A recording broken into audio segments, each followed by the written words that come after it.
Hello, hello, hello. This is Tom from Tom and Ruth Philippine Adventures. Should I own a business here in the Philippines? That's something you actually, sometimes people want to have that question answered. But I have some ideas. So today I'm going to actually give you guys some ideas on some businesses that you can actually have here in the Philippines. Should I have a business in the Philippines? How profitable would it be? Almost needs to be something that you could also automatically manage yourself. And what I mean by that is something that you can actually do yourself.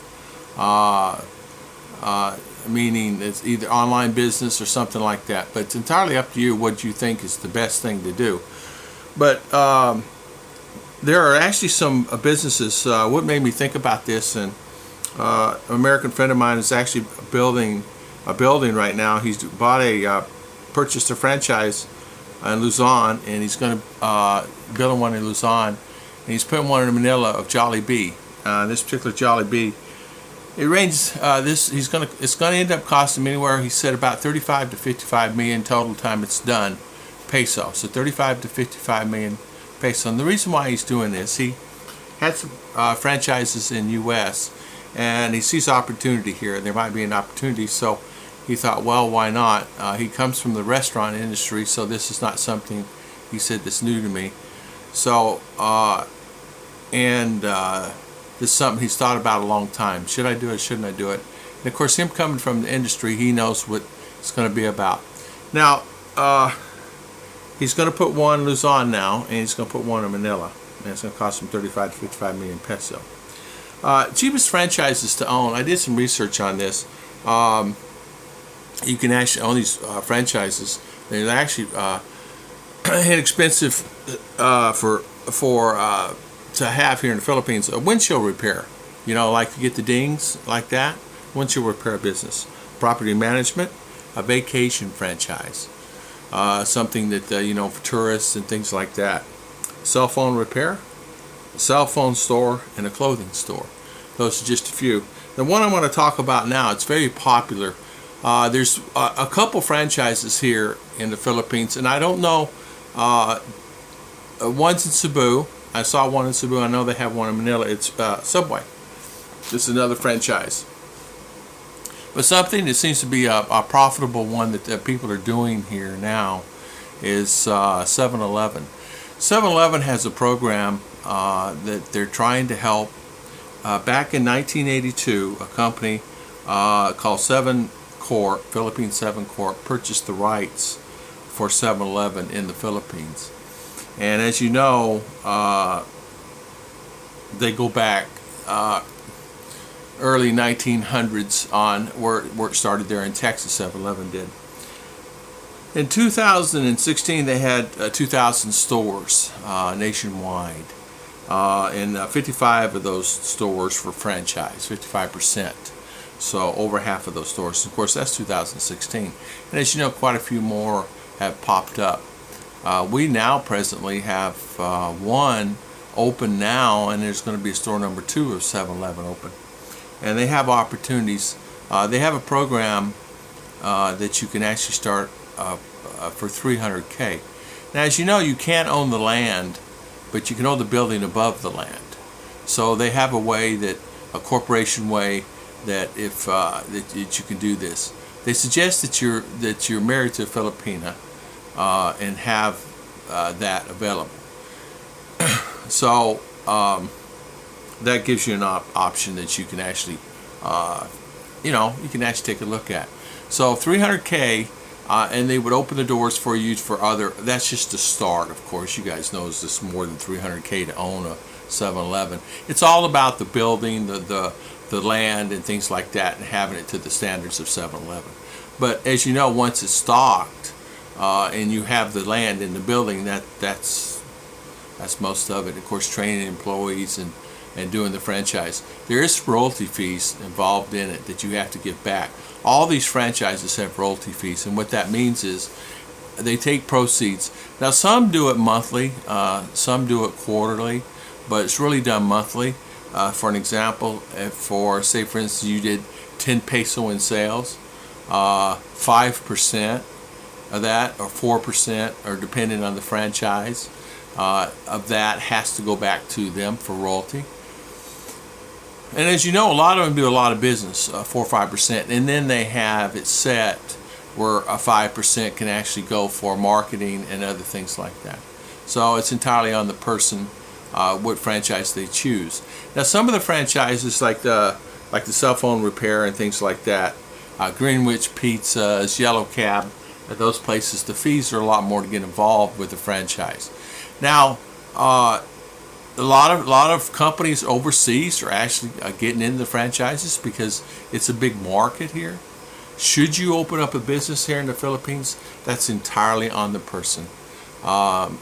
Some will say don't do it. Some will say it's not a profitable thing. Some say don't invest. But then Philippines is growing. You cannot. When that 7-Eleven opened here in town, you could not get in it, and it's been open over a year, and it's still pretty busy. It's still really busy.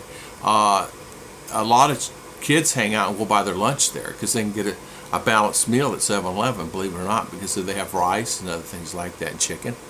And it's a 7-Eleven you get a slushie at. At 7-Eleven you can go pay 5 pesos for an ice cream cone.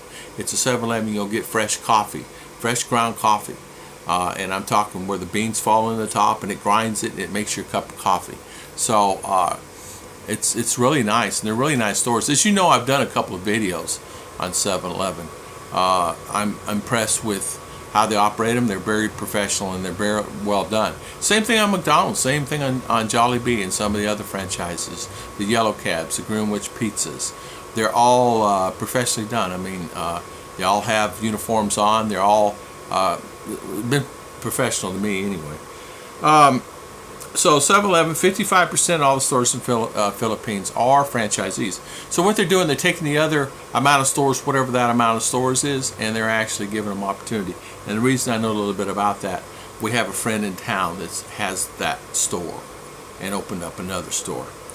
Jollibee's is another franchisee. Some of the bigger franchises, your Jollibee's, it costs 35 to 55 million peso. To get involved in it. It's very expensive. Pancake House, Potato Corner, like you go get a potato, it's little kiosks. Now those can be profitable also, little kiosks. Angel's Pizza, Yellow Cab Pizza, Greenwich Pizza, Max's Restaurants, Chow King. So the opportunities are out there. It depends on the person if they want to do it. Can they own a business? Sure, they can own a business here. There's actually things that protocol you have to do. I suggest it has to be a corporation. Of course you want a corporation.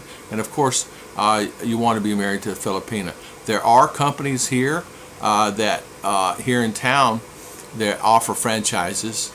There's a company and what they do is they find themselves very successful at what they're doing, and they're offering franchises to the people. And you can get a lot of franchises for different things really inexpensively. And what I mean inexpensively, less than $1,000, less than $2,000 to have a franchise business.